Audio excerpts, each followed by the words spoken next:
Look, I'd like to hand over to Andy right now. So could you give her a little round of applause? Thank you.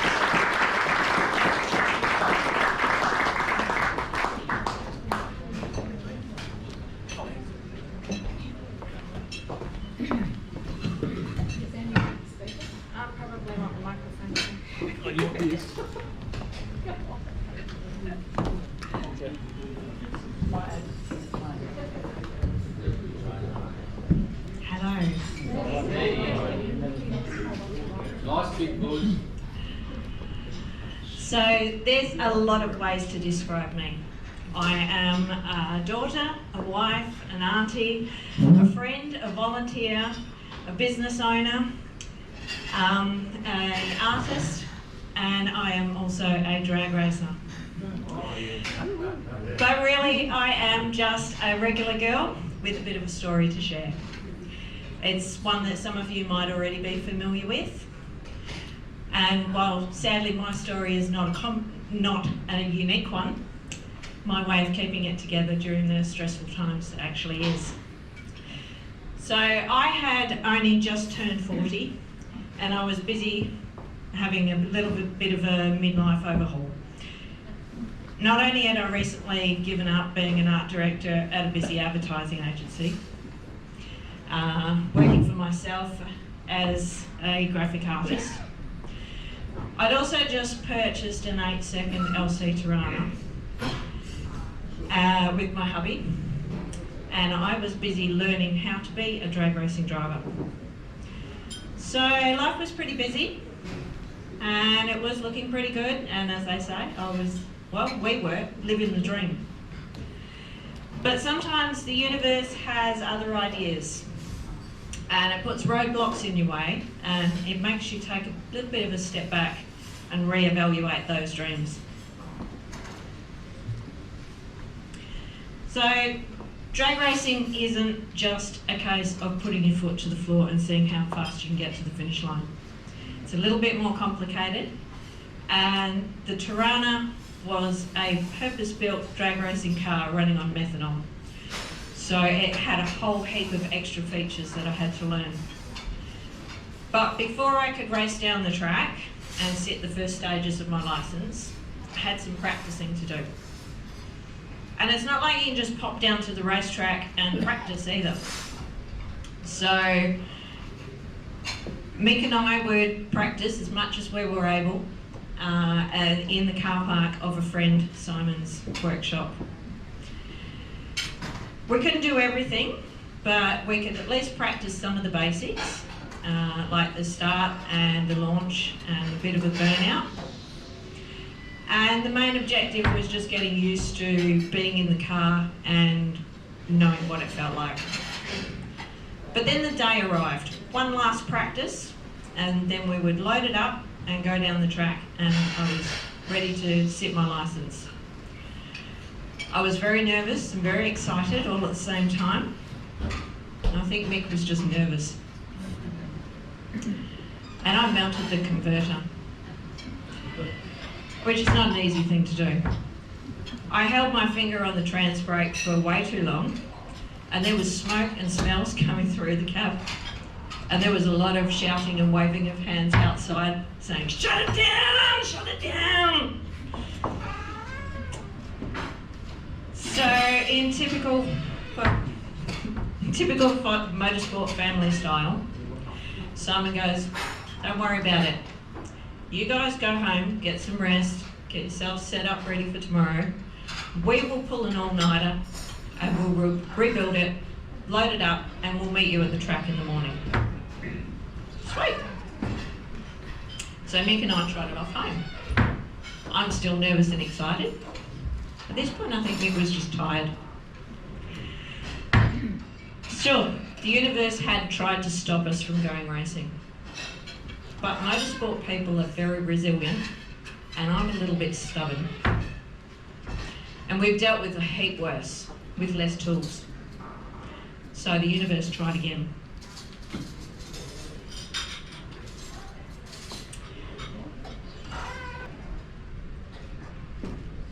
Just checking if that was the right one. There we go. you ever jumped in the shower and realised it was washing day and you forgot to grab fresh towels? Well, that's exactly what I was thinking when Mick called to me ever so casually that night from the shower. So I grabbed the fresh towels from the linen press and I went into the bathroom. I was not prepared for what I saw, and it's not what you think. Mick was standing in the shower holding his arm up, and there's blood pouring down his side and pulling around his feet. And all he says to me, ever so casually again, "I think I need an ambulance." He had slipped and impaled himself on the shower tap. I'm not going to go into details about Mick's slip. You can have a chat to him about it later, and he might even show you the scars if you want. No. But needless to say, once I had Mick amboed off to hospital, I rang the boys back at the workshop and said, "Don't worry about fixing the Tirana. We're not going racing for a while." But it comes in threes, doesn't it? So the race season was coming to an end. Mick's arm was well on the mend. The Tirana was fixed. I'm still nervous and excited. Mick didn't want to rush anything. So we started to prepare for licensing again. Slowly going through all the steps, making sure that we were definitely ready. And in the background, life's still going on as normal. We still had work, I was still running my business, and we were building a shed. You know, regular life stuff.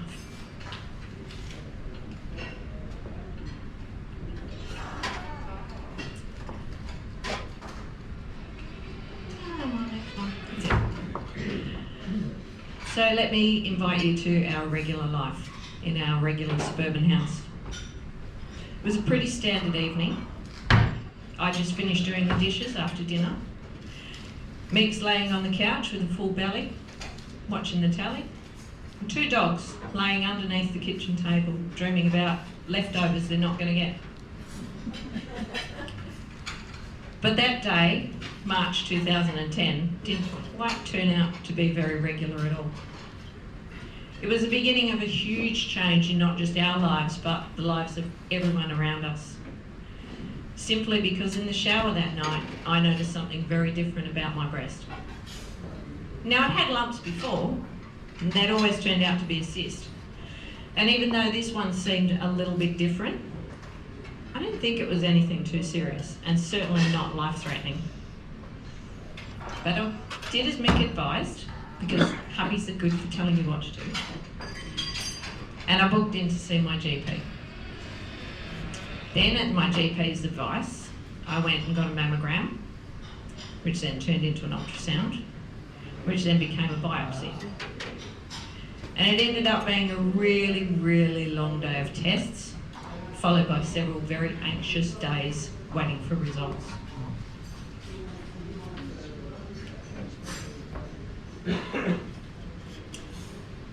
I should preface this by saying there's never really a good way or a good time to receive bad news.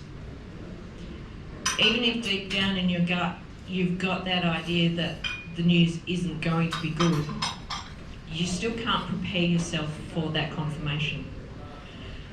So when I got a phone call from my GP, and he's been my GP since I was 16, and he's never ever called me before, and I remember the words really, really clearly.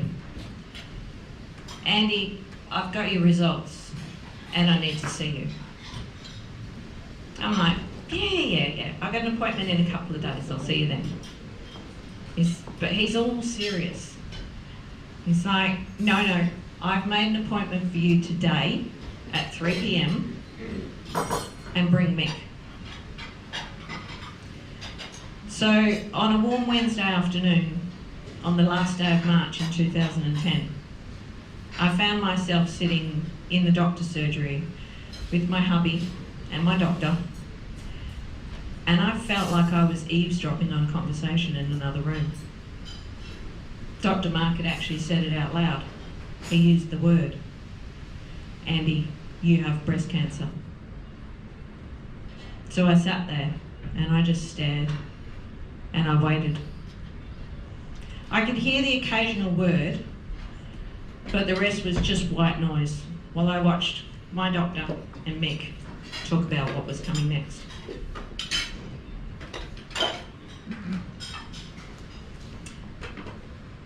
That's the story of my breast cancer diagnosis.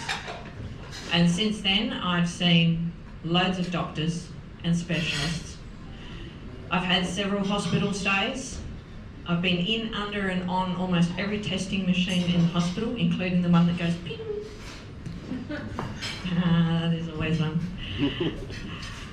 I've had multiple surgeries, extremely aggressive chemo, lots of radiation and a whole barrage of drugs. But I'm here today 10 years clear.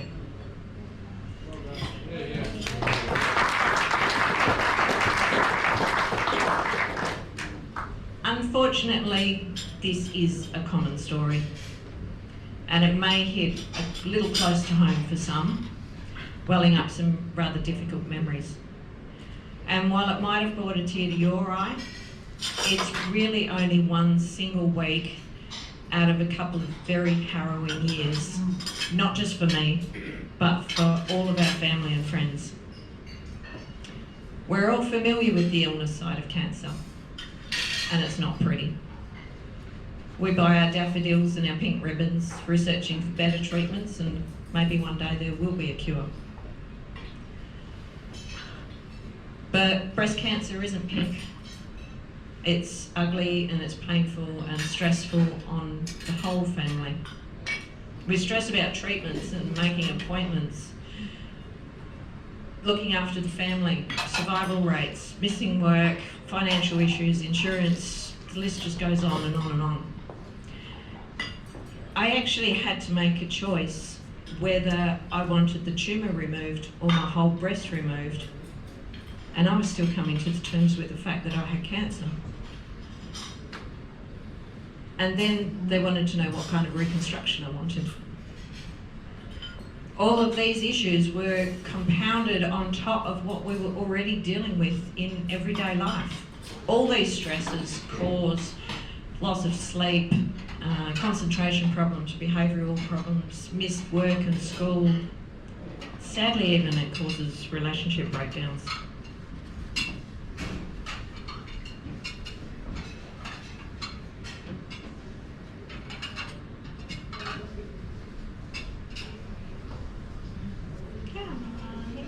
There we go. But no one misses out on this stress.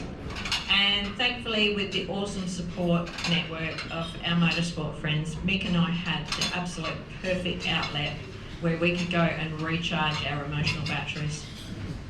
And I probably don't need to explain to you guys that tinkering with your car, hanging out with your car friends, or simply going for a cruise is a great way to let go of a really tough week. It's about being part of a supportive community. It's about friendships across all demographics. It's about knowing whether or not you need to have a laugh or a serious conversation with a friend. For those who have been involved in motorsport, it's also about the sights and the smells and the noise. It's the friendly rivalries while you're still humping out a mate. Basically, it's just about finding a distraction from the stresses of everyday life and sharing your passion.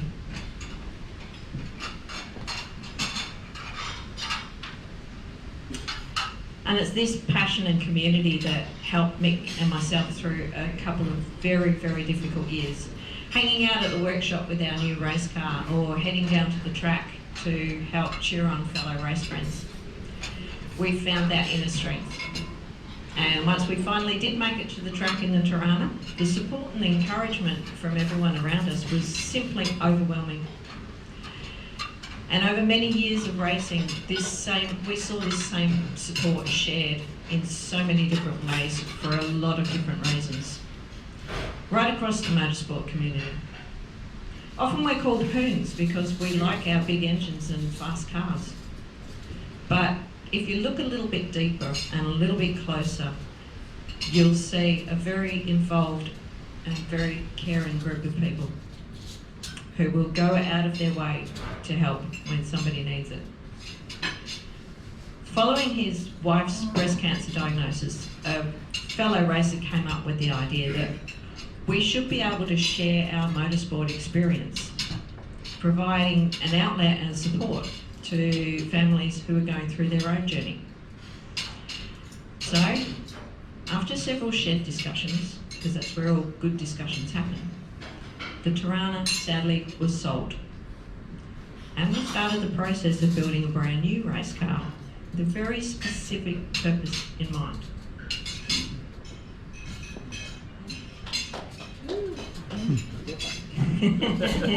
Yes, I finally got to the moon. Now, I'm pretty sure Mick actually regrets saying this, but when we talked about what kind of car to start with, he directed me to go and have a look at the cheap car section in Gumtree. So, scrolling through and simply allowing my artistic brain to look for a style of car that looked pretty. And also I was looking for something that you didn't normally see down at the racetrack. And a Mercedes CLK 320 popped up on my feed, strangely enough. And initially, it was a little bit of a joke. We would joke about, wouldn't it be cool if we just rocked up at the drag strip with a Mercedes? Well, imagine people's faces. But the more we talked about it, the more we joked about it, the more it seemed to become a reality. So we bought it. And it still had 3 months rego on it. So Mick drove it to work every day and parked it in the managed car park. And while we did that, we had a lot of more shared discussions about how and when and who. Oh, there was a lot of how. How were we going to make this work?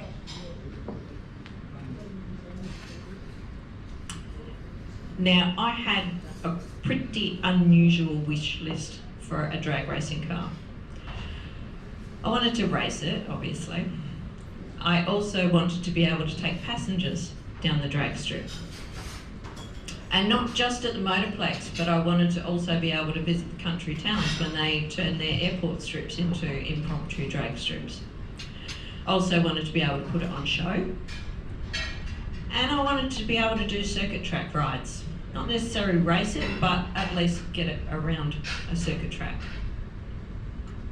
Mick, on the other hand, had a very simple request. The Tirana was your typical high-maintenance race car. So he wanted the Mercedes to be low maintenance. Something that I could take down the track or to shows on my own if I wanted.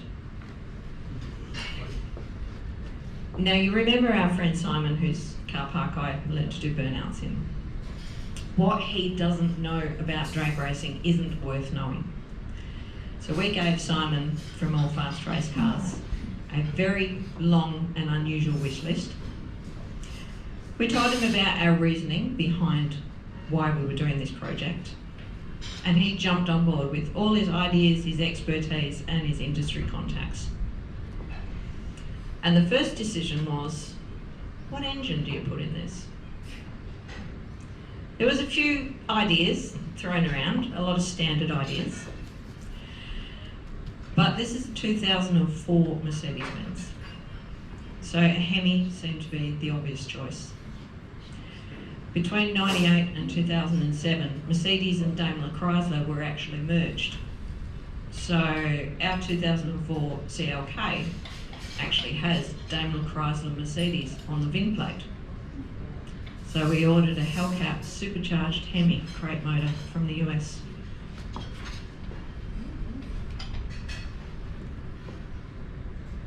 But turning a registered vehicle, especially a Mercedes, into a purpose-built drag racer, it's not quite as simple as just whacking in a bigger and beefier engine.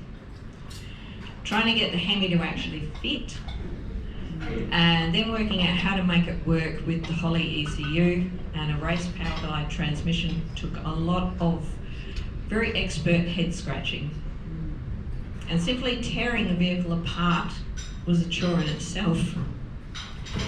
Not to mention trying to fit as much of that interior back into the car as possible, just to keep that really classy Mercedes appearance.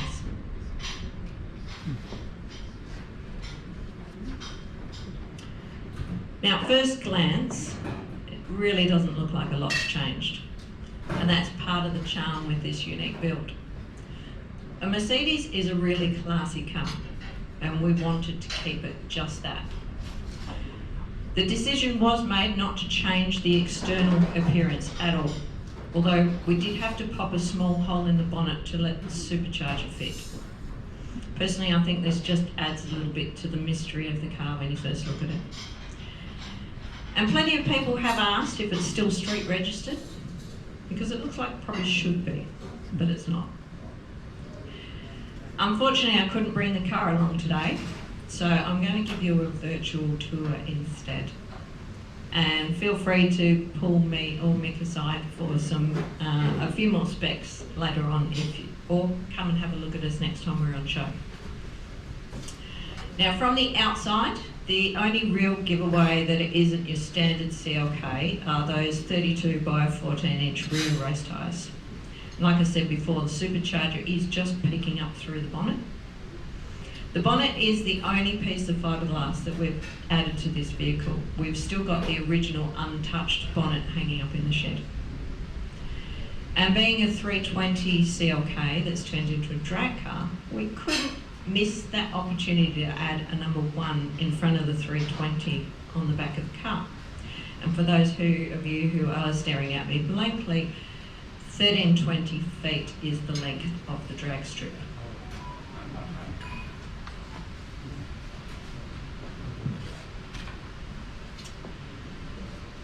So while we're around the back of the car, you'll notice that we've made the boot totally removable.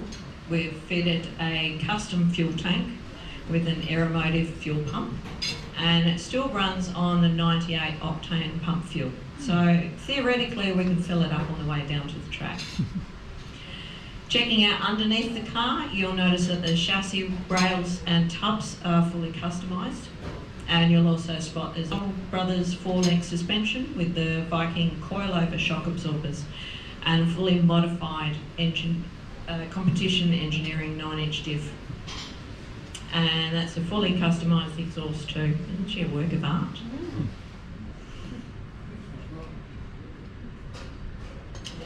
Up the front, we're still running the original Mercedes front wheels, but have shaved and raised the front rails.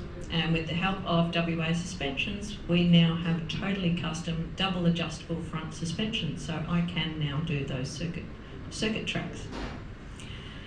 Under the bonnet is a 6.2 litre supercharged Hellcat Hemi with a 2-speed power glide transmission and a Holley Dominator ECU. The list of modifications and accessories is absolutely endless, and we've been making a few more changes through the off season, so my list is probably going to get updated again.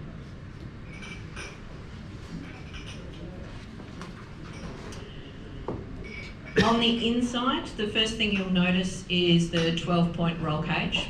And in fact, there's no rear seat anymore. And the windows are still glass, and they're still actually powered, which is very cool. For safety reasons, we can't have an operational sunroof anymore, but we still do have the sunroof there. It's just had to be sealed shut. The ECU now hangs out in the glove box, and the dash and the console screen have been upgraded to Holley to work in conjunction with the ECU, but they actually fit in quite naturally, and a lot of people don't notice that they're not the original.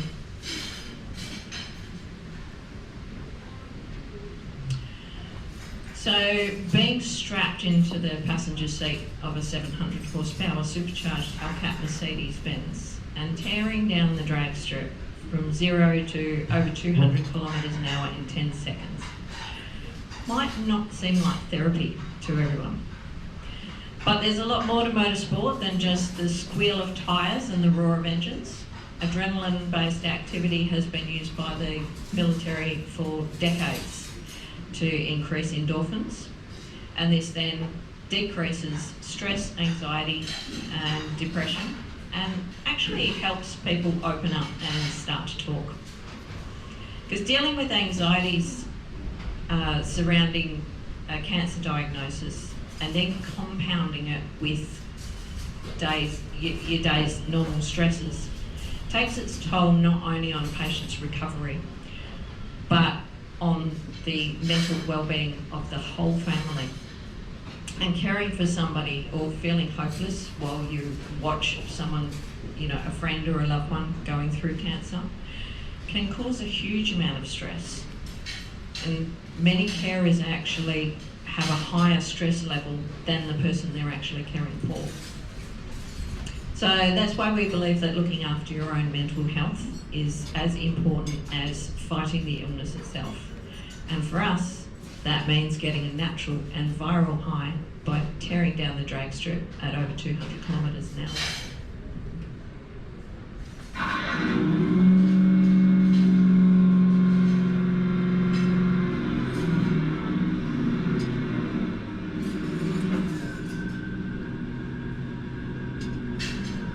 This is one of our first passengers. It was her first all clear. She had just done 12 months.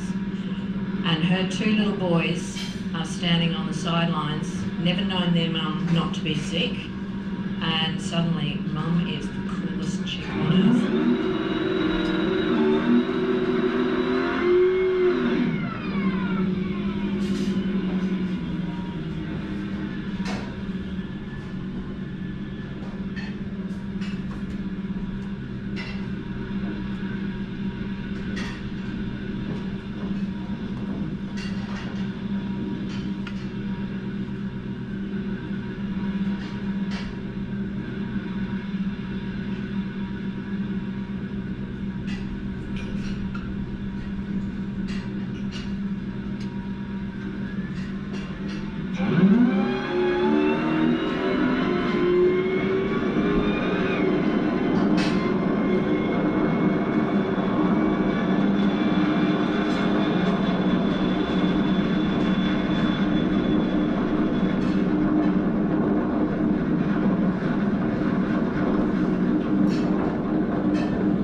While that race experience might only last 10 seconds, the positive effects are not that short-lived.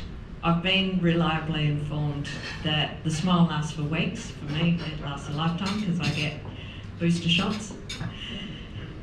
And that smile can spontaneously erupt months and months later just from a memory. And the effect isn't just saved for the passenger, it's totally contagious. Everyone around us feels that buzz from simply sharing our community and the motorsport experience, whether we're racing or whether we're on show. So we're all about showing that you do need an outlet for your stress and that it is okay to have a little bit of fun when you're going through a rough time. Whether it's the excitement of a kid and the smile on their parent's face when we're on show and we let them sit in the driver's seat and they're told, yes, you can touch all the buttons and you can pull all the levers. In fact, I actually have a phrase, I say, if you can start it, you can keep it. They don't know where the battery switch is. Or the car enthusiast who comes and opens up to us and shares about his own journey or the journey of someone, a loved one, as he looks over the intricacies of this very customised and unique build, and it's truly emotional. So if you haven't already placed a bid on the silent auction and you would like to go for a passenger ride or you would like to give somebody a passenger ride, then be sure to get in quick. Don't let the universe put any roadblocks in your way. And I'll be available after dessert for a few more questions if anyone has them. Thank you.